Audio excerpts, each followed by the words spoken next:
작년 이맘때에 코로나19로 인해서 호주에서 3명의 여성이 화장지를 서로 사겠다고 싸우는 동영상이 세계적으로 떴어요. 홍콩에서는 3명의 무장강도가 큰 슈퍼마켓을 털었습니다. 근데 가지고 간 것이 오직 화장지였다고 그러죠. 미국에서는 비상사태가 발생하면 거는 전화 911이 있는데 911에서 광고를 내면서 특별 부탁을 했습니다. 이런 전화는 제발 하지 말아주세요. 뭐냐? 저희 화장지 없어요. 이런 전화. 제발 화장지 없다는 전화하지 마세요. 그건 저희가 돕지 못합니다. 그랬답니다. 얼마나 화장지 달라고 전화를 하는지.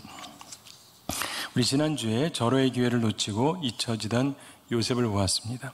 요셉은 절호의 기회를 잃지만 믿음으로 전진합니다. 그러면서 만 2년이 지났습니다. 그러면서 오늘 설교 제목처럼 절호의 기회보다 더 좋은 최고의 기회를 얻게 됩니다. 오늘 이 말씀의 축복이 저와 여러분의 말씀이 되어서 절호의 기회보다 더 좋은 최고의 기회, 최고의 복을 얻는 우리 모두가 되기를 바랍니다. 요셉에게 만 2년의 시간이 지난 후에 기회가 찾아옵니다.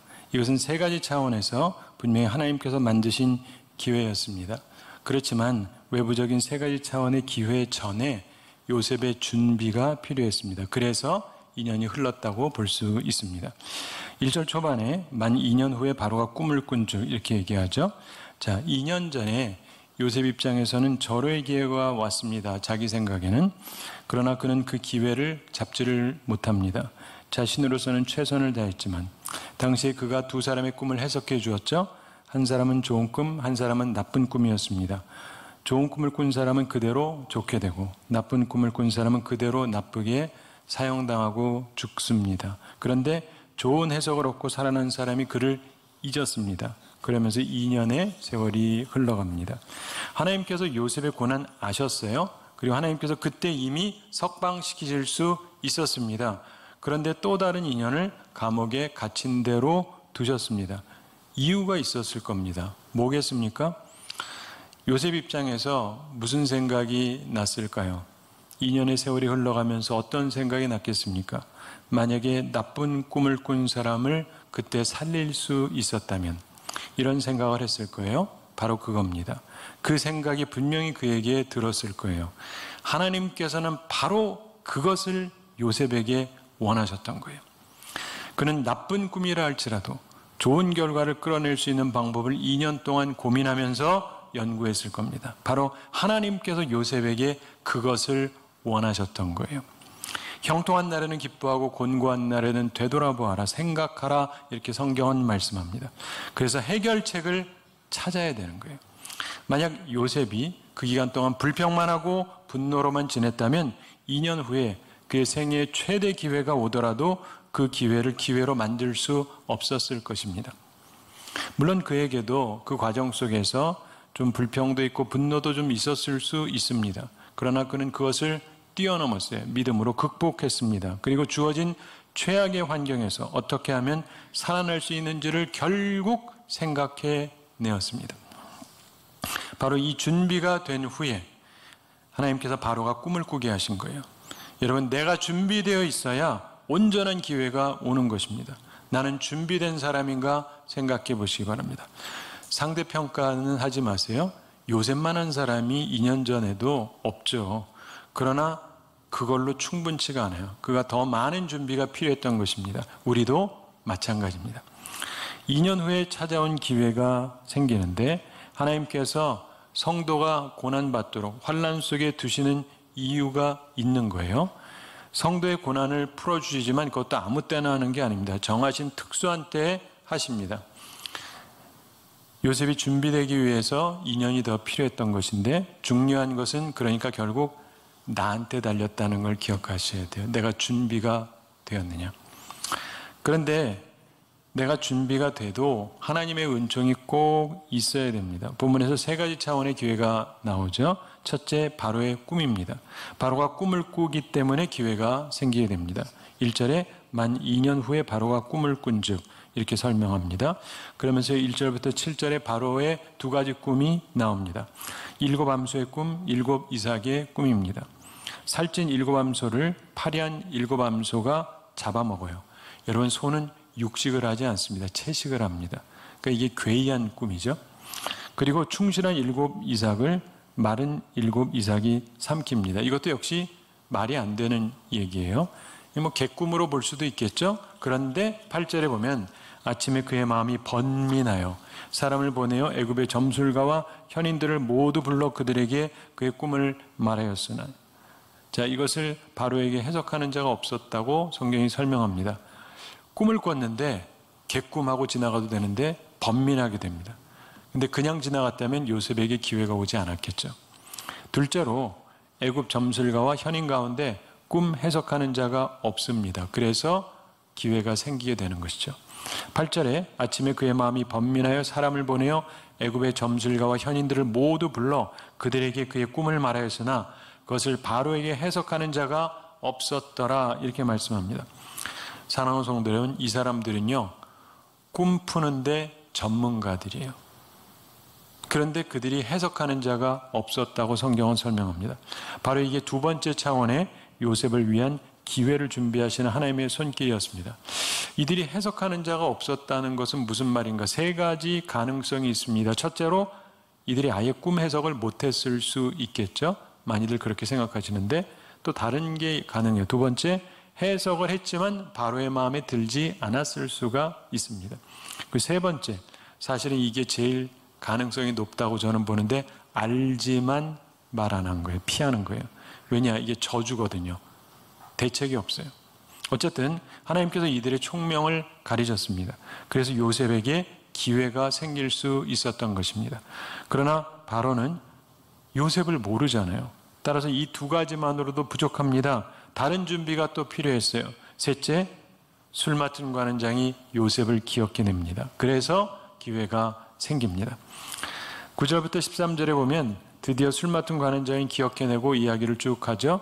9절에 보시면은 술 맡은 관원장이 바로에게 말하여 이르되 내가 오늘 내 죄를 기억하나이다, 이렇게 얘기합니다. 내 죄, 예전에 나의 허물이라고 개역에서 말했죠. 이 두 가지 해석이 가능해요. 요셉을 잊어버린 허물, 혹은 바로에게 불충한 허물, 뭐 이렇게 생각할 수 있겠죠. 근데 어쨌든 이걸 보면서 잊게 하시는 하나님, 그리고 또 기억하게 하시는 하나님, 하나님 보면서 우리가 참으로 놀랍다는 것을 생각하게 됩니다. 그러면서 이 삼박자가 맞으면서 요셉에게 기회가 온 겁니다. 바로, 그리고 이 점술가와 박사, 현인들, 그리고 술 맡은 관원장. 기억하시기 바랍니다. 세상은요, 하나님께서 주관하십니다. 모든 우연해 보이는 것도 하나님의 택한 사람에게는 우연이 아닙니다. 하나님의 섭리인 것입니다. 만 2년 후에 기회가 찾아옵니다. 이걸 보면서 우리가 기억을 해야 됩니다. 하나님께서 일하십니다. 그런데 내 준비를 위해서 기다리세요. 나는 준비된 사람인가 생각해 보시기 바랍니다. 자, 이제 바로와 요셉의 만남을 살펴보겠습니다. 최고의 기회가 되는 만남의 순간입니다. 14절에 이에 바로가 사람을 보내어 요셉을 부르매 그들이 급히 그를 옥에서 내놓은지라 요셉이 곧 수염을 깎고 그의 옷을 갈아입고 바로에게 들어가니, 이렇게 말씀하죠. 자, 이 본문에 보면 당대 최고의 나라 애굽의 왕 바로하고 만나는 요셉은 신분이 뭐냐? 종이에요. 지금 어디 있어요? 감옥에. 이유가 뭐예요? 강간미수범. 최고의 왕과 감옥의 종인데 강간미수범이 만날 일이 있습니까? 만날 일이 없어요. 그런데 만납니다. 하나님의 섭리죠. 15절에 바로의 질문이 나옵니다. 바로가 요셉에게 이르되 내가 한 꿈을 꾸었으나 그것을 해석하는 자가 없더니 들은즉 너는 꿈을 들으면 능히 푼다 하더라.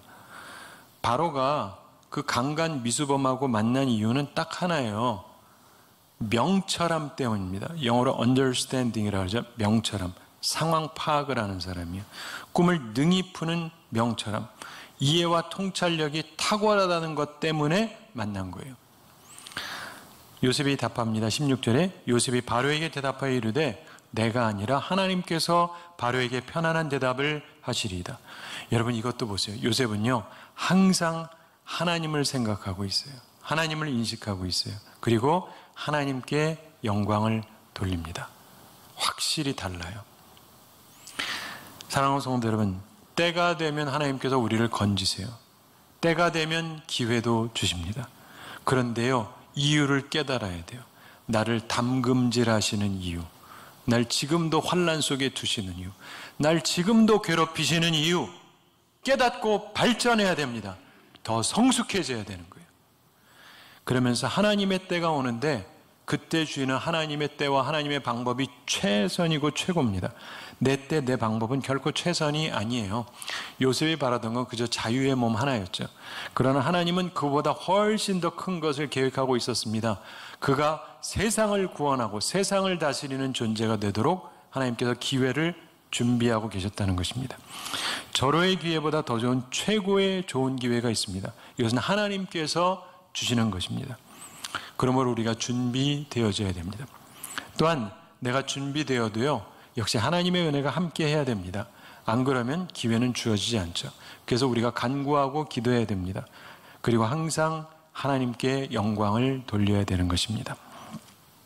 자, 이제 바로의 꿈을 설명하는 내용이 나오죠. 17절부터 24절에 나오는데 첫 꿈이 17절부터 21절에 나옵니다. 흔히 일곱 암수의 꿈이다 얘기하죠. 합치면 14시지만 나일 강가에 살찌고 아름다운 일곱 암수가 풀을 뜯습니다. 그런데 약하고 심히 흉하고 파리한 일곱 암수가 나타납니다. 그렇게 흉한 것은 애굽 땅에서 본 적이 없는 것입니다. 제가 미국에서도 살찐 소도 보고 아프리카 가가지고 진짜 삐쩍 마른 소도 보고 그랬는데 하여간 이게 있잖아요. 이 바로가 본 적이 없는 너무 파리한 소가 있었다. 그런데 20절과 21절을 보겠습니다. 우리 함께 읽어볼까요? 그 파리하고 흉한 소가 처음에 일곱 살찐 소를 먹었으나 먹은 듯하지 아니하고 여전히 흉하더라.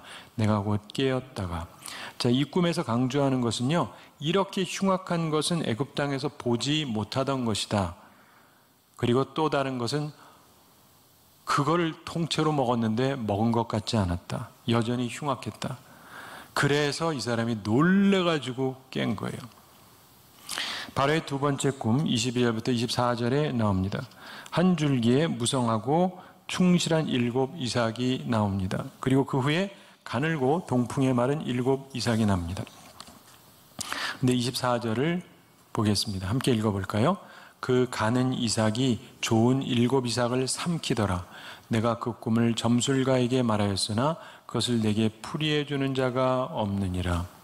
아멘. 사랑하는 성도 여러분, 이런 일이 있을 수도 없지만 하여간 꿈이니까 벌어졌는데 사람들한테 얘기하는데 아무도 풀이를 해주지 않는다는 거예요. 여러분, 이 부분을 잘 이해하시기 바랍니다. 점술가, 현인들 꿈 풀 줄 알아요. 그게 그들의 전문입니다. 우리는 흔히 그들이 이 꿈 해석을 할 수 없었다고 생각들 하는 경향이 있어요. 근데 그게 아니고요. 이들은 꿈 해석을 할 수 있었을 거예요. 그런데 하지 않았던 것이라고 보는 게 좋습니다. 성경을 잘 살펴보겠습니다. 8절 후반에 꿈을 말하였으나 그것을 바로에게 해석하는 자가 없었더라. 아는 사람은 있었지만 해석을 하지 않은 거예요. 모르는 척한 겁니다. 24절에서도 바로가 말하죠. 그 꿈을 점술가에게 말하였으나 그것을 내게 풀이해 주는 자가 없느니라. 몰라서가 아니에요. 풀이를 일부러 안 한 것입니다. 왜요? 간단합니다. 너무 나쁜 꿈이기 때문에. 너무 나쁜 꿈이기 때문에. 애굽 망한다 이런 꿈이에요. 해석하면 뭐합니까? 미움만 받을 텐데. 세상을 아는 사람들은요, 분위기 봐가면서 다 말하잖아요. 눈치. 잘못 말했다간 이거는 죽음입니다. 죽음. 그래서 아무도 해석을 못한 거예요.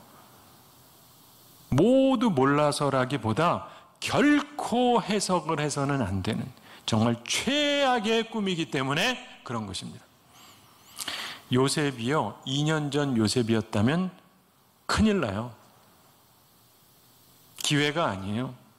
이게 위기가 되는 겁니다.